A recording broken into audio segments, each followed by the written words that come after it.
But the first story, check this out from the AP. Disputing Trump, Barr says no widespread election fraud. But I'm not gonna waste words with their opinion. I'll give you his exact quote.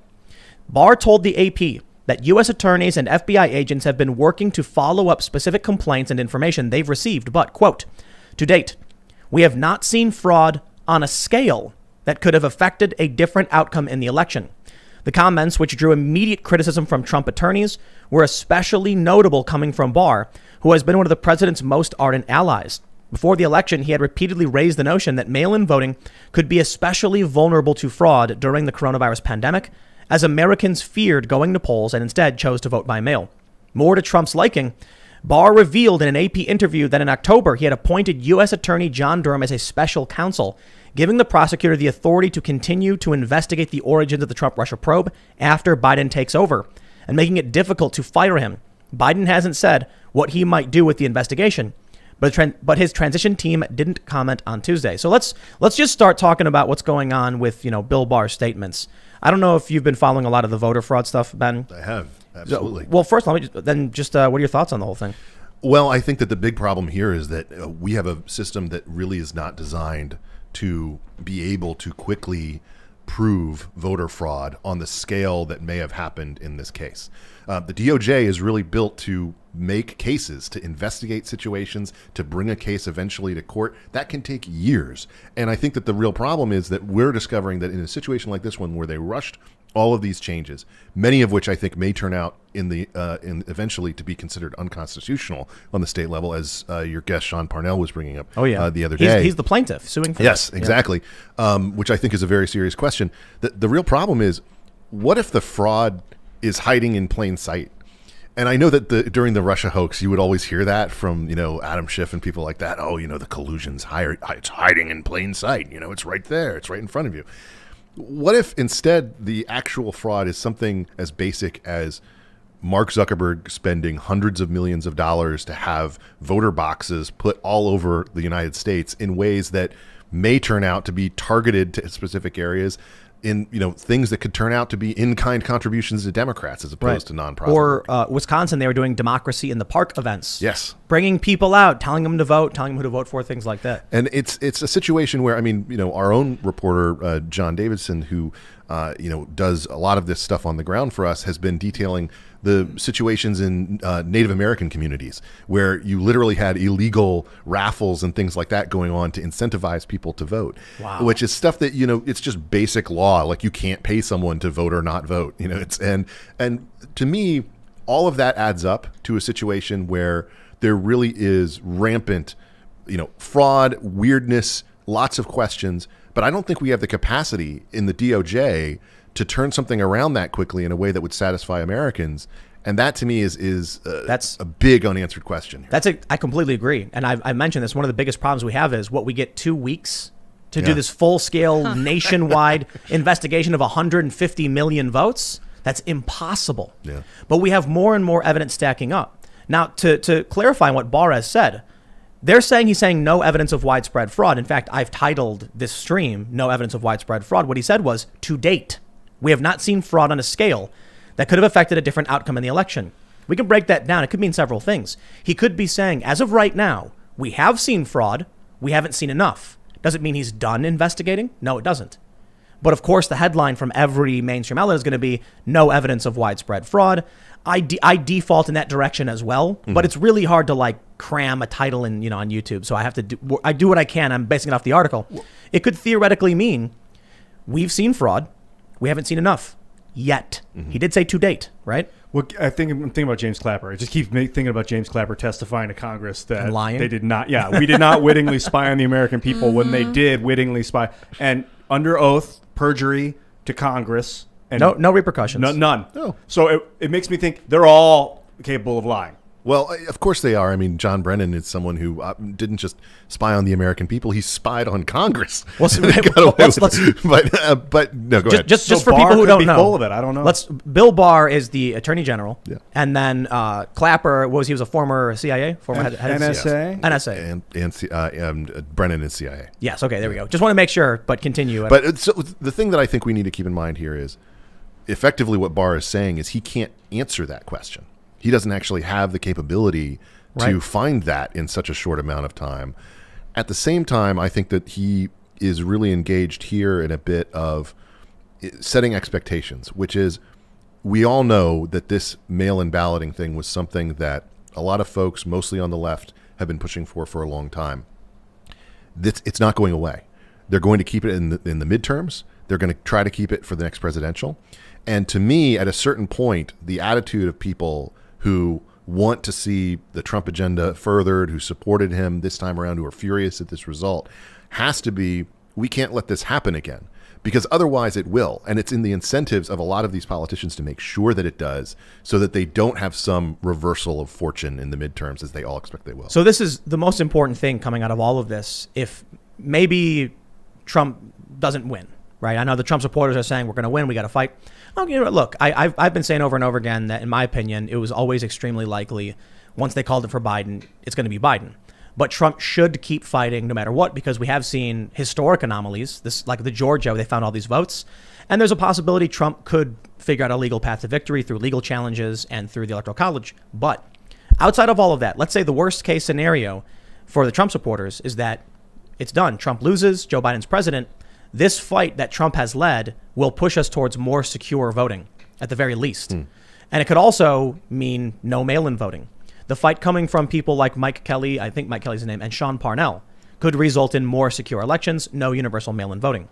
And I hear from all these leftists and Democrats saying, but universal mail-in voting is so easy and so popular, even Republicans love it. And I'm like, yes, it is easy. I completely agree. And easy doesn't mean secure. In fact, the more you remove security, the easier things get. But then the more likely you're going to see fraud or impropriety. And we want secure elections. We want to be able to audit them properly. We want observers. I think at the very end of this, the worst case scenario is we're going to have grounds based on the things they find or have already found to say no to a lot of this no excuse mail-in voting and demand more secure elections and things like voter ID, for instance. I think that is that's a hopeful image, and I hope that is something that comes forward, because I'm concerned about the trust level that's going to exist among the American people. We've seen the total degradation of faith in every institution of American life. Basically, people trust the military and small business, and that's it, if you look at all the polls. And so at the end of the day, this is going to be one more aspect that people have a lack of trust for, given the closeness of proximity of the Electoral College and the fact that we're probably going to see something like this play out again in 2 years or 4 years, and without major changes. You know what's really crazy about the whole thing, though, is that so the Pennsylvania state legislature said we don't have enough time to pass a joint resolution calling the election in dispute. They could have. That's freaky to me that we could have a whole federal election. Let's look at it this way. Let's say 2024. I can't imagine Joe Biden running for re-election. I don't see it. So maybe it's Kamala Harris now. She's going to run for president. Going from vice president to president or whatever. I'm just saying hypothetically. She's running against, I don't know, who do you think would run in 2024 for the Republican? A lot of people will, but let's just say, for the argument, just because he's known and a known commodity, Kanye West. Ted Cruz. Okay. Let's just say Ted Cruz, because he came in second effectively last time. All right. So we got Ted Cruz, Kamala Harris, comes down the Electoral College. Ted Cruz is up. He's projected to win. And then a swing state with a Democratic legislature says, we're going to appoint our electors, we're going to dispute it, pulling his votes away or something like that. That could happen now, and that to me is kind of nuts. That Trump needed 3 states. He needs 3 states. It can still happen to effectively challenge the result of the election. It might actually happen. I mean, we just had this hearing in Michigan today, where this is the first time I think of these hearings they've done. It was actually in a state house. It was actually in an official building. They were doing this hotels before. Right, so they had the first evidentiary hearing with the Republican state legislature in Pennsylvania, I think it was, right, in Gettysburg, right? And when I questioned why they're doing it in a hotel, a ton of people were saying, "Oh, it's Gettysburg. It's the second, Gettysburg Address or whatever." And I'm just like, I don't know. I kind of feel like they're just, placating people. Like, oh yeah, we're going to do a hearing. It's going to be at a hotel. When they did it in Arizona at a Hyatt, I said that makes no sense. Okay, there's no the Hyatt speech. There's no the Phoenix Address or whatever. But now they're in Michigan. They actually had a legit hearing, and there was some. I mean, the stories that are coming out of this stuff are insane. Yeah. People saying they're being harassed, chased out. They're not allowed to observe at all in all these places. Weird stories about trucks pulling up in the middle of the night, pulling out boxes of ballots and things like that, claiming we're not counting, but then they add vote counts later on. Clearly something weird's going on. And that's not even the half of it. And what I really want to say to everybody who, has been arguing with their friends about, fraud in this election, where people might be citing CNN to them saying, oh, there is no fraud. There's fraud in every American election. It always happens. And it's typically on a low level and very pedestrian in nature. It's literally a box that appears or disappears. It's something that it doesn't take a convoluted machine to make it work. I mean, the machine that ran in New Orleans all the way up until Katrina was totally like that. It was organic. Everyone knew what they had to do. It didn't require any kind of coordination or meetings. Katrina smashes that whole population. It spreads out, and suddenly Republicans start winning elections.